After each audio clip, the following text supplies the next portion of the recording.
So the Oscars are a couple of days away, and one of the things I really like doing is that I like to go back and watch all 10 Best Picture nominees before the actual ceremony. So that way, when I watch the show, I can actually say, this is the movie that I think deserves to win Best Picture. This is the movie that I think does not deserve Best Picture. And for the most part, I'm actually really glad that these 10 movies are nominated. Again, for the most part, but I'll talk about that in a moment. And it's also really cool to see some movies that, normally wouldn't be nominated for Best Picture actually nominated. Movies like The Substance, which is very rare. A horror movie rarely gets in these days. And it's really glad that a movie like that actually got nominated. Some movies, so it's like, okay, it's kind of obvious that those movies are nominated. But I'm still really glad to see them nominated at least. And even though they have like typical movies that you would normally see at the Oscars, movies like Complete Unknown, Conclave, The Brutalist, there's still some movies that is like, okay, I'm actually really glad the Academy is actually noticing movies like that, movies like The Substance, movies like Wicked, movies like I'm Still Here.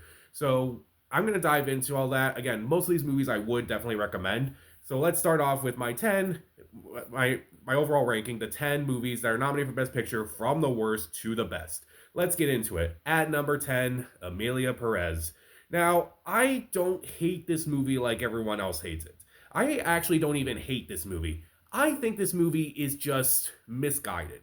I think at times it's kind of like, at times like the musical numbers are as serious as possible. Sometimes they're just completely over the top, and sometimes it's just a mix of the two. And I just felt like if it just committed to a tone, I would be a little bit more invested. But a couple of performances are solid, such as, despite the controversies, Carlos Sylvia Gascon's performance is at least solid, and I can at least understand why she was nominated for Best Actress.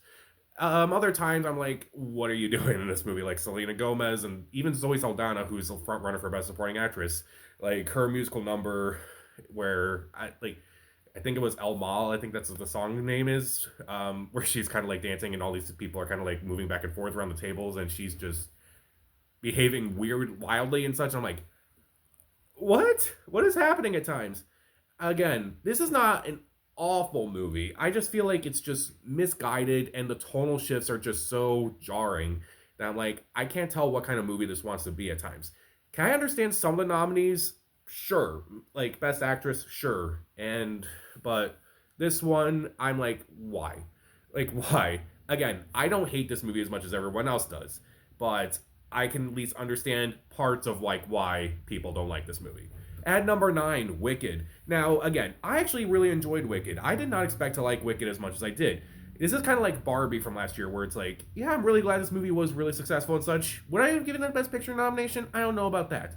But I do think the performances from Cynthia Erivo and Ariana Grande are fantastic. I love the look of Oz. The production values of this movie are astonishing, from the look of Oz to Shiz University, as well as the costume design, as well as the cinematography. Pretty much everything about this movie is great. I kind of had a few issues with the story, which I'm going to let it slide because, again, it's only part one of the story. So hopefully, when part two comes out later this year, I'll at least, I don't want to say care about the story more, but it's like at least I'll get some closure with the story.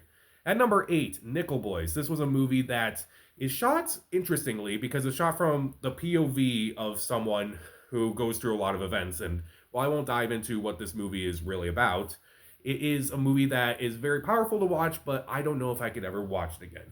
This is a movie that is it's very powerful, it's very disturbing at times, but I will add, I feel like the main issue I have with this movie is the shifts in time where it's like, wait, what's going on here? And normally I like movies that don't have linear structures, but this movie I'm like, wait, so when did this happen? Like how and then like the movie does eventually like, put all the pieces together and such. But by that time, I don't want to say it's too little too late, but I will say it's like at that point I feel bad because like I should care more, but I feel like it's mostly because of the structure that kind of just threw me off with this movie a lot more. The performances are fine from the two leads, but again, it's mostly the structure that I kind of had issues with. At number 7, Conclave, with fantastic performances from Ray Fiennes, John Lithgow, Stanley Tucci, Isabella Rossellini.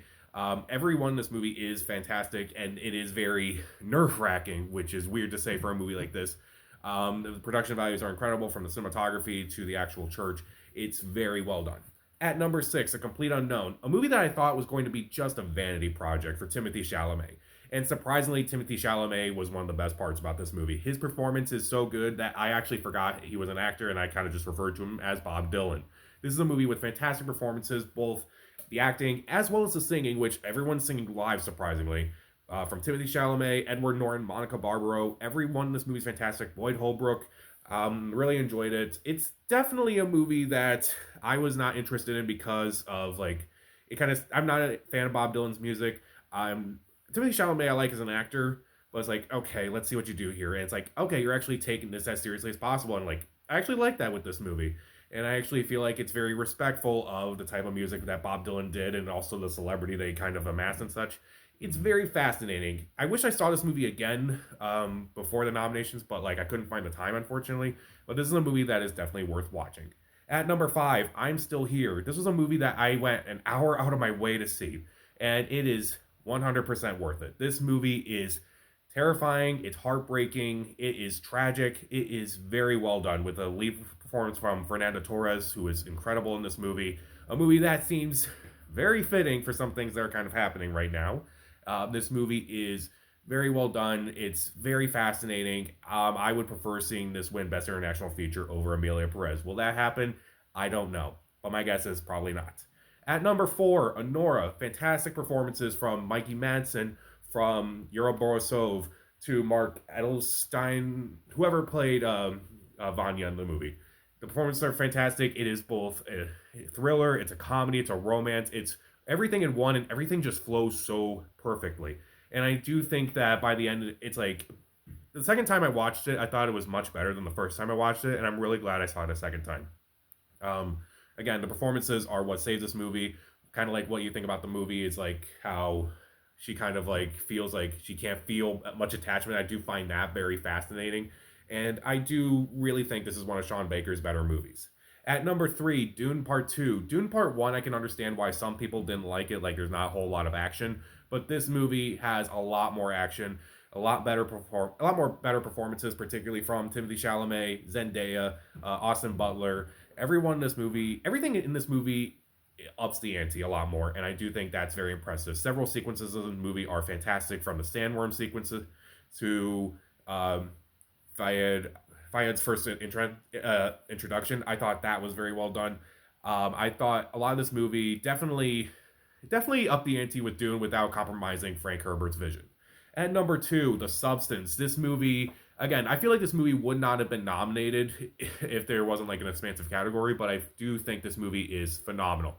But mainly because Demi Moore, Margaret Qualley, Dennis Quaid, even then, all these performances are fantastic. But it's mainly Demi Moore and Margaret Qualley who steal the show. It looks off. It looks incredible. It also has a lot of influences from people such as Stanley Kubrick to David Lynch. It is very unsettling. It is nightmare inducing. They get away with so much in this movie where it's like they show a lot without saying a lot. I think there's only like an hour of dialogue in this movie, and this movie is almost 2.5 hours. I do think that movie is very impressive in how it does that, and also how it makes normal things look abnormal, how it makes abnormal things look normal. It is a very fascinating movie overall. It is a nightmare. It's also admittedly not very subtle, but I think that's very much the point of the movie. And I do think that this movie is definitely an experience that a lot of people should at least experience at some point. But my number one Best Picture nominee of this year was The Brutalist. This is a 3.5 hour movie, and I did not look at my phone once. Not a single time during this movie. With phenomenal performances from Adrian Brody, Guy Pearce, and Felicity Jones, all giving top-notch performances. The cinematography is top-notch. It is incredible, from the various long take sequences, such as the opening shot where the main character goes into New York for the first time, to one of the last few in the end of the second act before the epilogue.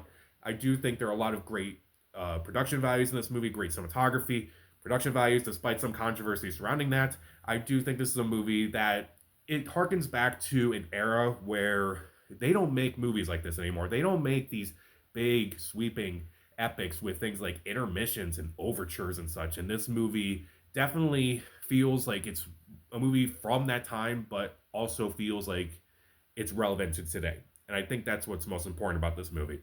I would prefer to see this winning Best Picture, but I think Brutalist should win Best Picture. But I think the two movies that will potentially win it are Honora, because that has been winning a bunch of guilds, and Conclave, because I won the Screen Actors Guild, and that's also very they're very good at predicting Best Picture at the Oscars. So those are my rankings of this year's 10 nominees for Best Picture, from my least favorite to my favorite. How would you rank this year's Best Picture nominees? Comment down below, subscribe to the channel. This is Pat. Stay safe.